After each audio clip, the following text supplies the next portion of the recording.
Hi, everybody, and welcome to another episode of Dr. Deborah's Q&A. It has been a while because we have been working on getting stuff up for the script conference. And if you haven't checked it out, you can, if you didn't go to the conference, you can look at everything that we did, and you can look at it right here on the Listen and Love channel. And I have some exciting news for everybody.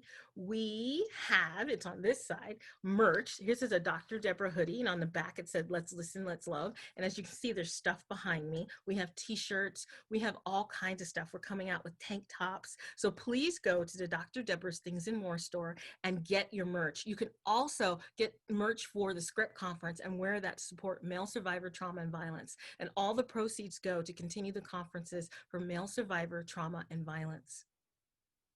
With that, we are still in quarantine here in California. I mean, we are in most of the world here, but other places are opening up. But with all of that, people are going to be returning to work. And I've had a lot of people coming to me talking about, what that's going to be like. And with the climate of, you've seen my videos on racism, oppression, and what is that going to be like in the workplace when people are looking at things very, very differently, right?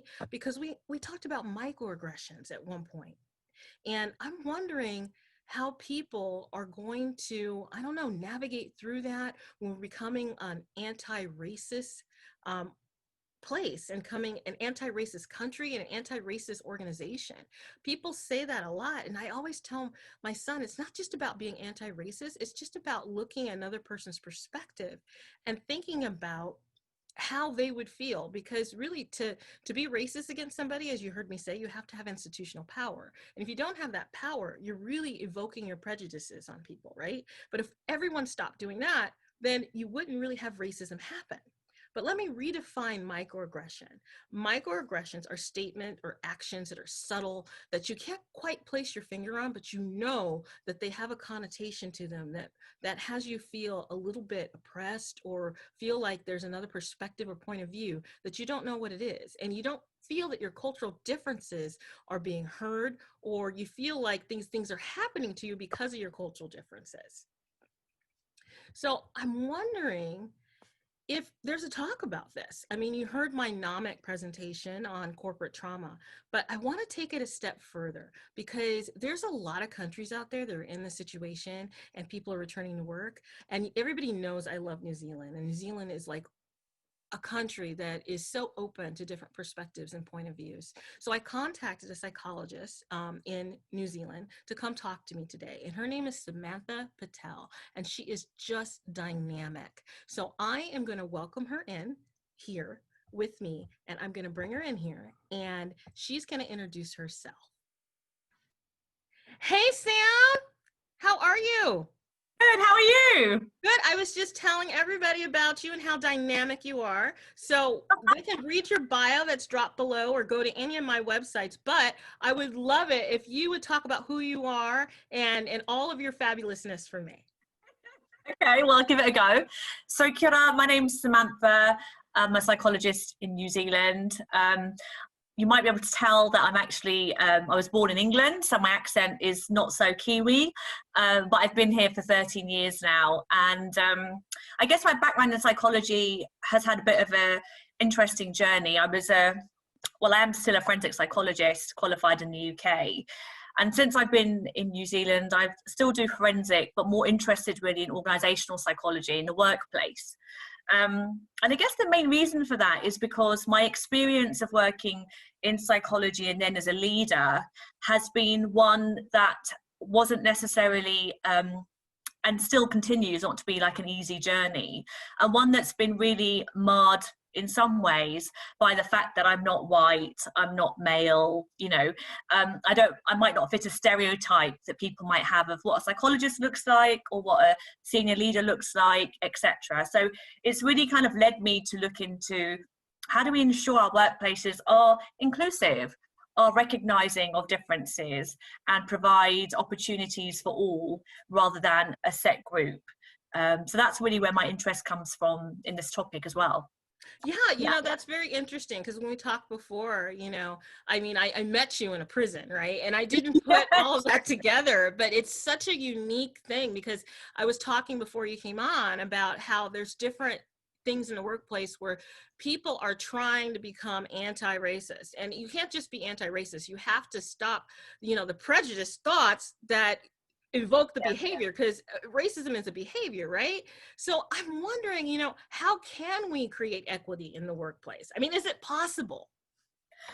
Oh, absolutely. I think, we can fly to the moon. We can do anything, right? I think it's possible. I think the question is, like with anything to do with motivation, are we ready, willing, and able? I think these are the questions for us to consider.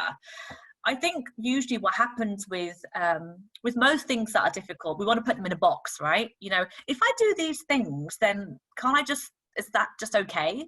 So organizations, what they tend to do is I'll write a policy on diversity, and that will solve the problem. Of course it doesn't, right? Because culture eats strategy for breakfast. We know this.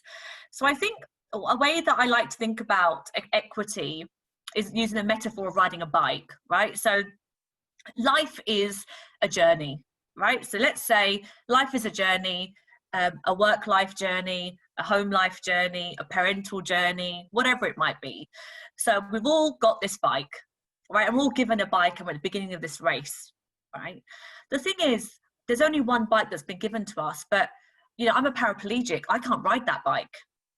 Or I'm really short and the seat doesn't move, so I can't reach the pedals, right?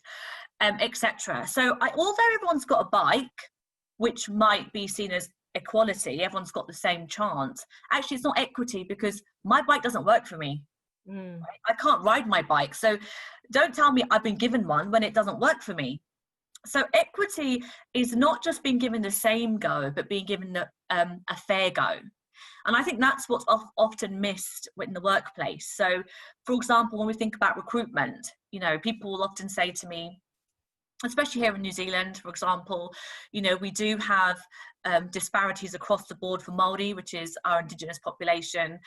So, for example, they represent only 17% of the general population, but 50% of the prison population. And we discussed this when you came over here. Mm-hmm. So if we think about that, people will say, let's get more diversity, let's get more representation at senior leadership level, which is absolutely right. And then, people say, well, we advertise the job and people just don't apply. So, we can't do anything about that. But they forget, and they choose to ignore, I would suggest, that actually, if I'm raised to believe that, I'm actually not good enough, and actually the expectation is that I can't meet that standard, then even as a woman, we know, and Sheryl Sandberg talks about it in Lean In, I'm only going to apply for a job when I can do all of it, right? Mm-hmm. Whereas a male might apply for a job when they can do some of it, they'll wing the rest, right? And so there are disparities in the fact that even though it's been advertised, doesn't mean that I feel it's actually applicable to me. And so I think equity is about understanding individual difference and going beyond the tick box of, I've got a woman at the table, I've got a brown person at the table, I've got someone who's LGBTQ at the table. Actually doesn't count for much when you don't give them an equal voice. So how many times have you been to a meeting, I've been to a meeting, or any kind of conference, and you have an idea, or you have a comment, but then the white guy says it and suddenly it's the best thing since sliced bread, right? So I think that's what I mean about equity. Just because you're at the table, that's part of it, but it is only part of it. We need to make sure that the voice is a fair voice and an equal voice, rather than assuming that we need the same, because we don't, we're all different. Yeah, I'm glad that you said that, because I've been at so many workplaces where we'll make a task force. No. Okay, but who's on the task force, right? You need people on the task force that are against what you're talking about or have different perspectives, so that you really get things inclusive, because those people are, once they buy into what you're talking about or they're helping you, they're going to get people who don't think like you to buy into it too, so they see a difference, right? But then you have all these people saying, well, but you have Bill on the task force. Bill is not a representative of all, right? I know. You have it. Thing, and that's why I do love Robin DiAngelo's white fragility work, talking about how as a white person I represent myself, but if I'm a woman I represent women, or if I'm an Indian I represent Indian. So let's get one Indian woman, so that means we've ticked that box, right? Yeah. But I think the other interesting about task forces is that when you think about what happens, is usually the onus is on the marginalized group Yep. to make it work. And the onus is for doing it in your own time. Oh, it's an extra, it's a special interest of yours, it's a passion of yours, it's an additional add-on, right? And that's what happens a lot with diversity, equity, inclusion stuff. It's not a must do, it's a nice to have. So what happens is you have to do it in your own time. Yeah, you can't just do it because it's something you need to do. You have to do it in your own time. And that brings me to a question. Does the setting matter when you start setting up these equity programs or inequity programs, or, you know what I mean? Like, well, does it matter what setting you're in to make these things happen? I think it's a really good question that you ask about setting, because, you know, our whole society is a setting, right? You talked before about micro and macro in one of your previous shows. You know, society is full of workplaces, the supermarket, the school, you know, etc., etc. So I don't think the setting matters, because the principles that we're talking about are transferable everywhere. So what I would say is what matters about the setting is the readiness, willingness, and ability to engage in anti-racism. So if I give an example, the setting matters in terms of what they're willing to bring to the table and be held accountable for. So what I find is you can have a great setting, right? So you've got a posh kitchen, you've got, you know, everyone gets paid nicely, they've got a nice office, they've got lovely policies, etc. The setting, the work setting is nice, even the physical environment, etc. But actually, what's really happening in day-to-day culture of the organization might not be reflective of what they might want to do, etc. So I think that actually what matters is the culture of where you work, rather than the setting of the industry. So whether it's IT, so I've worked with IT experts, I've worked with doctors, worked with psychologists, worked with police officers. You know, they're just people. They're just people working in a team. So wherever they're working makes it a setting. And I think some settings are easier than others. So mentioning police, for example, there are some settings that do bring with it certain additional issues, but also doesn't mean they're not insurmountable. That's interesting too, because you mentioned microaggressions, macroaggressions, and you're talking about how the setting is really encompasses of the people, right? And Yeah. I gave a definition of what microaggression is, right? Okay.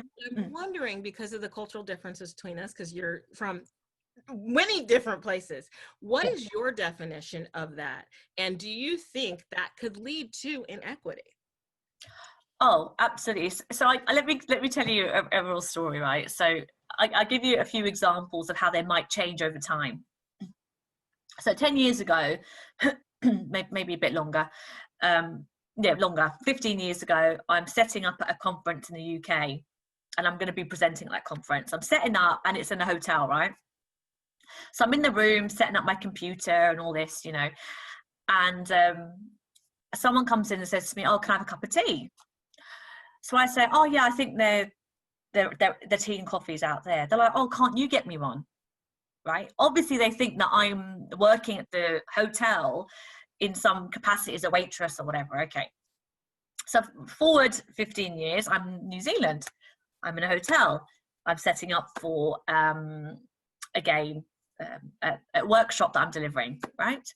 So the person comes in and says, "Oh, hello." Obviously thinking I'm in the wrong place, right? So these are microaggressions, but they might change over time because people are learning it's not acceptable to say certain things, right? Yeah. So the expression is a microaggression. It might look different over time, I think, because people are realizing it's not really the cool thing to say, "Aloha, you know, what are you doing here?" But really that's what they're saying, right? Yeah. So for me, microaggression is the verbal or non-verbal expression of a negative stereotype or negative thought about a stigmatized group or marginalized group. So for example, how does that lead to inequity? So I'm now in that workshop, and this woman's there, you know.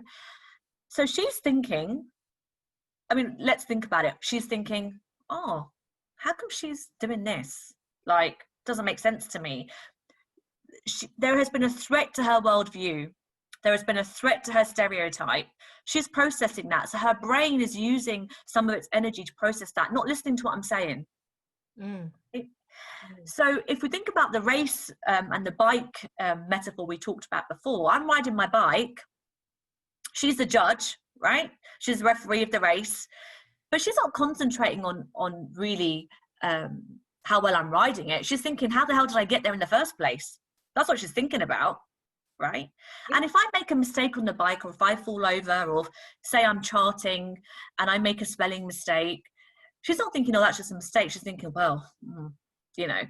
So what happens is when you have these microaggressions, they lead inevitably to inequity, because the way that your performance is evaluated is weighted totally differently.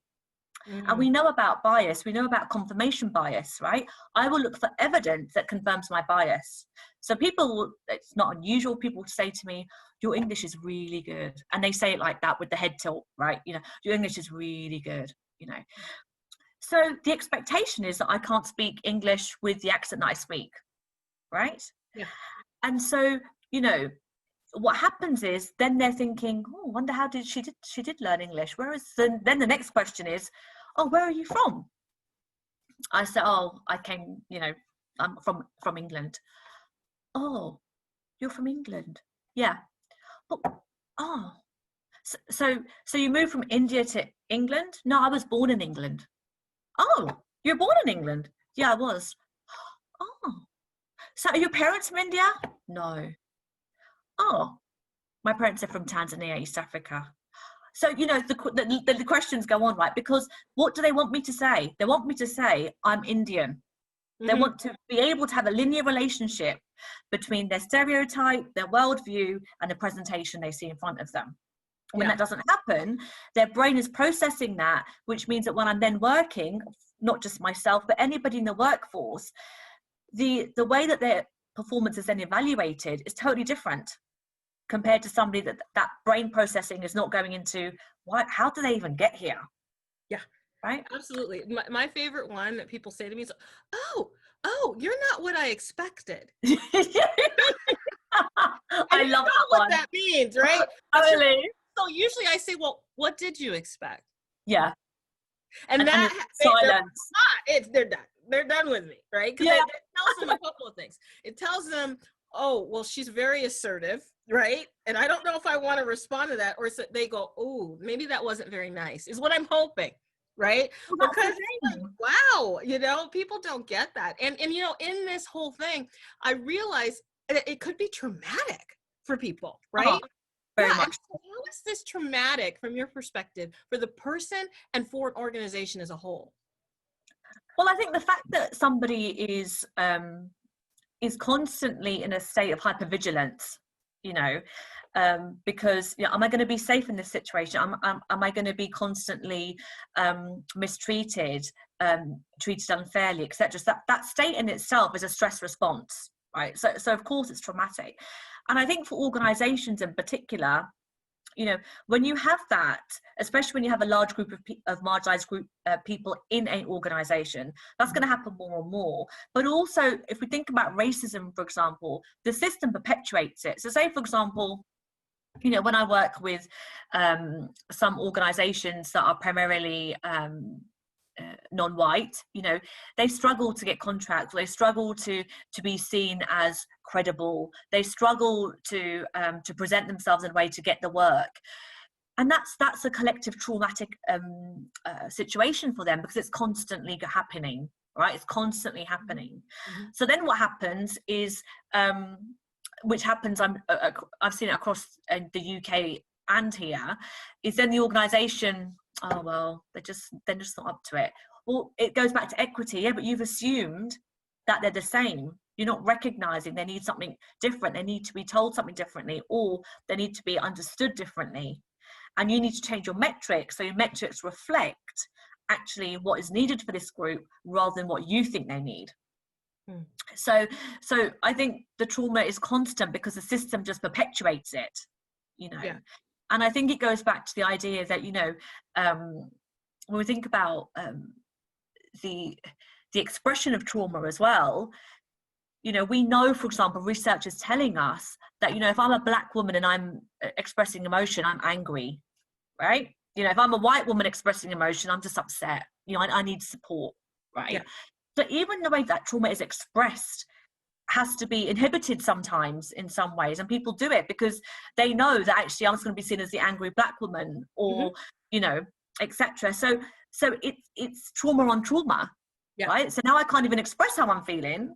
So how many times have you, like, I've been, you know, Sam, you're really passionate about this, you know, it's obviously an area that's really important to you, you know, and I'm like, oh, I didn't realize that upholding human rights was important to me only. I thought it was an obligation for all of us, especially as practicing psychologists, you know. It's like, well, actually it's for all of us. But as we know, and there's a lovely Sarah Maddox quote which she talks about how when you're having a discussion like this, you know, the privilege of having objectivity because it doesn't affect you, you know, is actually something that is you haven't earned. So stay humble with it. Don't think that I can be objective about this so I can think about it better. Nah, it's just because you've got the privilege of being objective. You have the privilege of opting out of social justice, right? Yeah. So that's why it comes on to, well, it's an area of interest for you. Yeah, because your life doesn't depend on it. Your living doesn't depend on it. You know, the safety of your children doesn't depend on it. When you go to a doctor and you're not given what you need, it's when you're white, you get what you need pretty much, right? Yeah. So that whole idea, I think, of and that's why I love Peggy McIntosh's essay about, you know, the invisible knapsack. You know, yeah, it's true. It's because actually, you know what, these things are impacting every day. So the trauma is daily. You know, Yeah. It is I think daily. I think I've gone off a tangent a bit. Oh, that's okay. Yeah. You're answering the question, and I love Peggy McIntosh's Unpacking the Invisible Knapsack, and Yeah. that definitely will be linked down below if anyone wants to read it. And it's a great essay about white privilege, and it really helps you think. Like, one of the things that really had me get it was when she said, "I can go and buy Band-Aids, and I can ensure they're in a color that matches my skin," and I'm like, oh my God, like I never thought about that. You know what I mean? Yeah. So it's just a different perspective and point of view. But what's interesting is New Zealand is probably one of the most open places I've ever been. And hearing you talk about It's these pretty things, cool. Yeah. yeah, it's pretty cool. Talk about Yeah. these things. These things do exist everywhere, because I learned so much when I was out there with you guys. And I'm wondering though, how does New Zealand handle diversity overall in the workplace? And what are some changes you think that could occur, especially us coming out of COVID-19 and all this Yeah. awareness we're having in the world? I mean, I think, you know, COVID-19, you know, I'm very grateful to be here. We are a small population. We are an island, you know, and we've had quite a robust response to COVID. So, you know, I think in that way, we do, of course, experience it, not so much experience the impact of COVID. I don't think to the same extent, for example, as you are in America, or my family is in the UK. I think in terms of diversity and inclusion, equity, I think, you know, in New Zealand, we have the Treaty of Waitangi, you know, we have tangata whenua, people are nan Māori. And I think one of the main challenges of New Zealand, and I speak as a Pākehā, if you like, as a non-Māori in this discussion, is actually, you know, the treaty talks about a bicultural society, you know, so you're Māori or non-Māori, and the importance of making sure that what works for non-Māori Māori is fair, you know, so things should work for both groups. One of the concerns I have about New Zealand, this is my personal view, is it's becoming more monocultural, right? So, you know, it's the dominant culture that is seen as superior. You know, so do things the white way, for example, you know, and you see that in our education system, you see that in health, you see that in different areas. So even by using language such as, you know, so for example, in the area of reducing reoffending, you know, if we're trying to find strategies for supporting Maori rehabilitate and reintegrate, you know, the traditional view is calling them alternative. It's not alternative. It's actually how it is. You know, there is an assumption that everything else is standard. The norm is, and this goes back to white supremacy culture, right? You know, the norm is white. The norm is superior in that fashion as well. And I think that's the challenge we have, not just only in New Zealand, but I think particularly here, that, you know, how do we challenge that? How do we address it?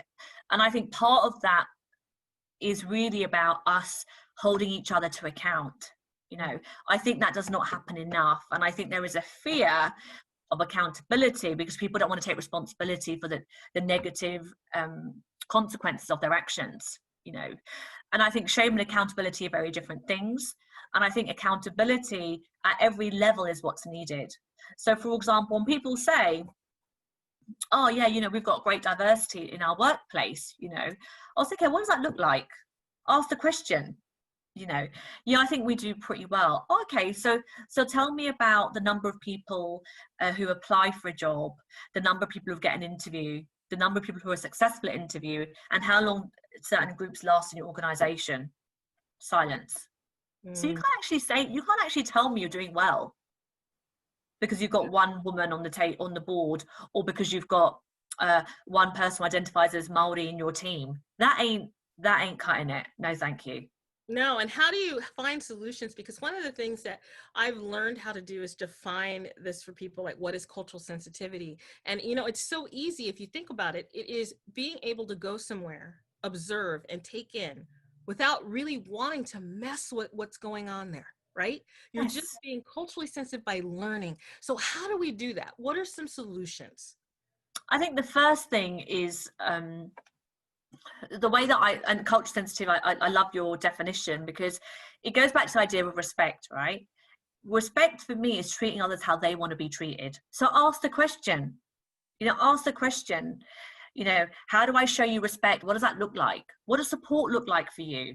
You know, have some self-awareness that your needs and your wants and your desires and your norms aren't necessarily somebody else's norms. I think self-awareness is a number one strategy and tool to address these issues.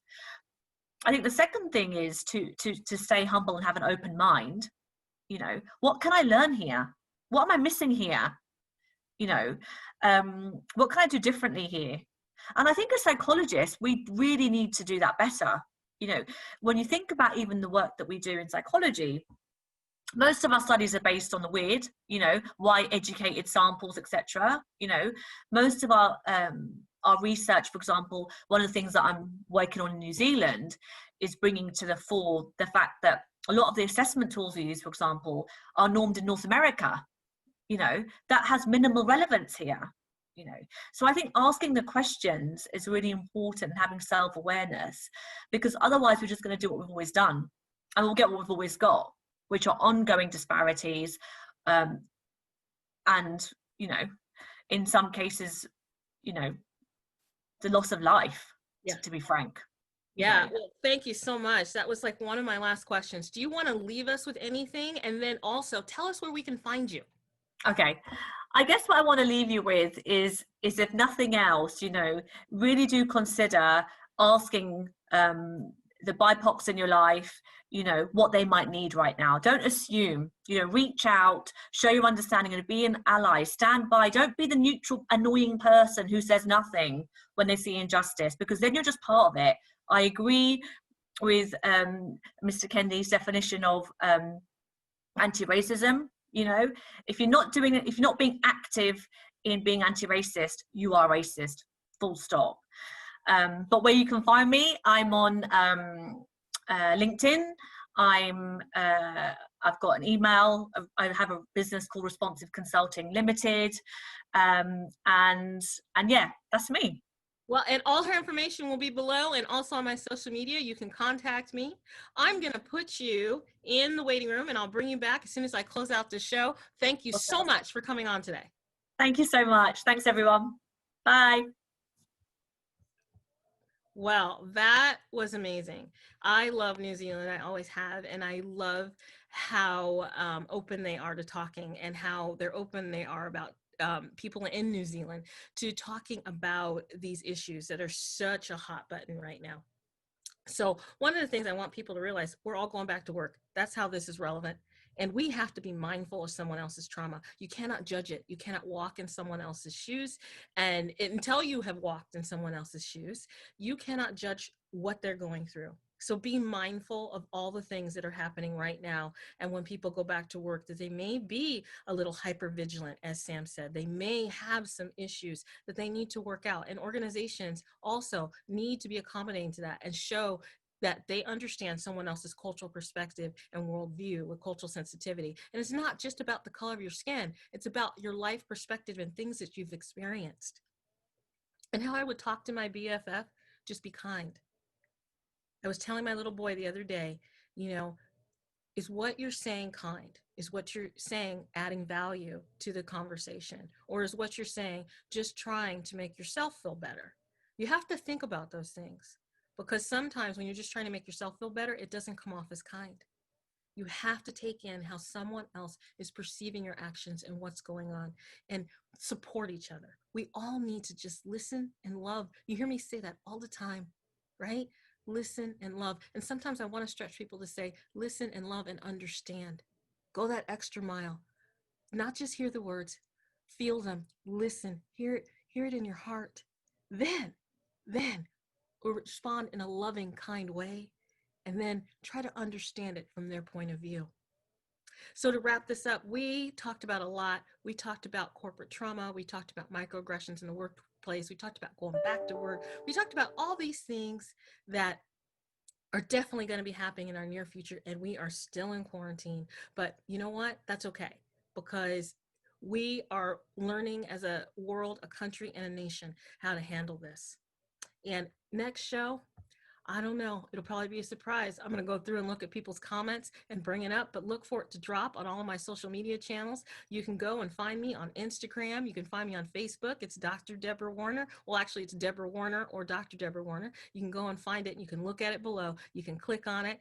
And just send me a shout out, a message, or, contact me through my email. You can go to drdeborahwarner.net and send me one. And thank you so much for tuning in today. And I hope this gave some people a new perspective. Listen and love y'all. And don't forget to, there it is, go get your merch. Go get your merch.